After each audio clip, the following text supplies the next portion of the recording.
Em nome do Pai, e do Filho, e do Espírito Santo. Amém.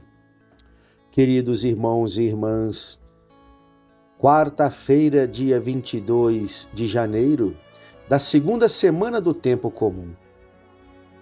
O evangelho que vamos escutar hoje é tirado do capítulo 3 de São Marcos, versículos de 1 a 6. Naquele tempo, Jesus entrou de novo na sinagoga. Havia ali um homem com a mão seca. Alguns o observavam para ver se haveria de curar em dia de sábado para poderem acusá-lo. Jesus disse ao homem da mão seca: "Levanta-te e fica aqui no meio." E perguntou-lhes: "É permitido no sábado fazer o bem ou fazer o mal? Salvar uma vida ou deixá-la morrer?" Mas eles nada disseram. Jesus então olhou ao seu redor cheio de ira e tristeza, porque eram duros de coração, e disse ao homem: "Estende a mão." Ele a estendeu e a mão ficou curada. Ao saírem, os fariseus com os partidários de Herodes imediatamente tramaram contra Jesus a maneira como haveriam de matá-lo. Palavra da salvação. Glória a vós, Senhor. E perguntou-lhes: "É permitido no sábado fazer o bem ou fazer o mal? É lícito ou não salvar uma vida em dia de sábado?" É o que Jesus pergunta para aqueles fariseus.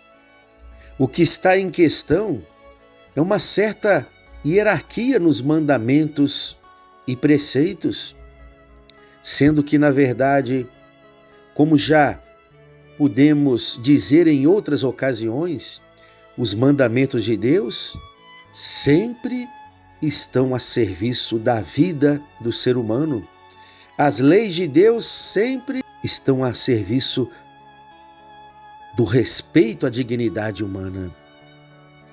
Diante da pergunta de Jesus na sinagoga, todos se calam mesmo conhecendo a resposta. É o sinal muito claro da má consciência. Esperavam que Jesus curasse no sábado para que, a seguir, pudessem acusá-lo de impiedade. Impiedade seria se Jesus ficasse indiferente ao sofrimento daquele homem da mão seca dentro da sinagoga. E aqui a gente já percebe como que o coração do homem e da mulher, por mais religiosos que sejam, ao mesmo tempo podem ser corações secos, corações endurecidos, sem a verdadeira piedade, sem a verdadeira compaixão para com o próximo. Este homem da mão seca estava dentro da sinagoga e nenhuma daquelas autoridades religiosas notavam ou não queriam notar o sofrimento daquele homem. Em sua indiferença para com o aleijado, de certa forma repetem a pergunta de Caim: "Sou eu por acaso o guarda de meu irmão?" E o irmão está ali, bem à frente deles.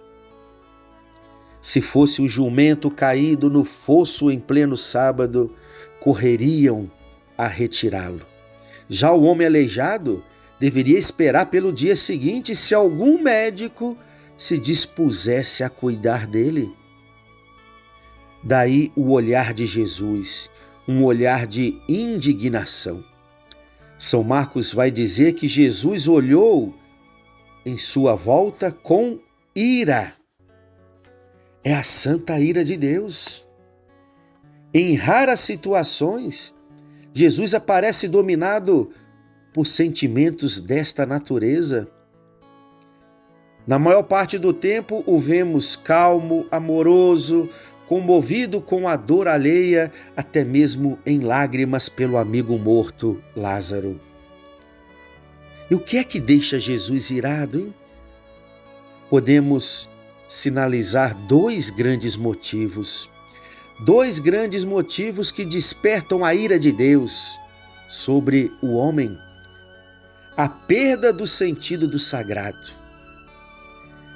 E aqui podemos lembrar quando Jesus expulsa os mercadores do templo, porque os sumos sacerdotes haviam prostituído o sagrado, haviam feito do sagrado uma fonte de comércio, de negociações, de busca de vantagens próprias.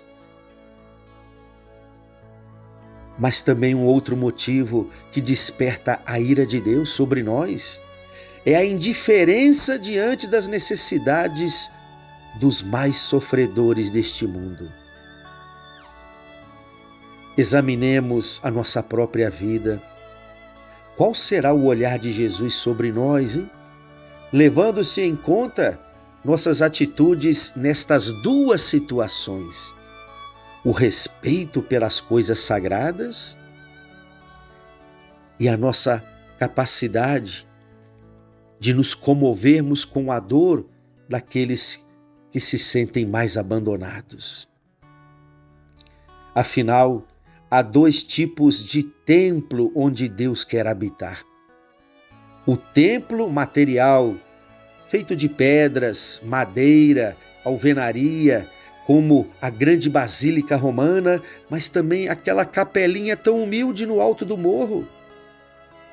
Deus quer sim habitar em nossos templos de pedras quando invocamos o seu nome e prestamos a Ele o nosso culto de louvor e de adoração. Mas existe um segundo templo onde Deus habita. É o templo humano, o coração do homem e da mulher, feitos à imagem e semelhança de Deus.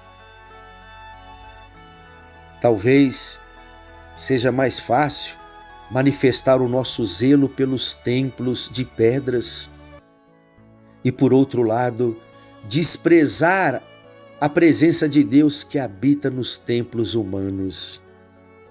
Como está a nossa veneração, hein?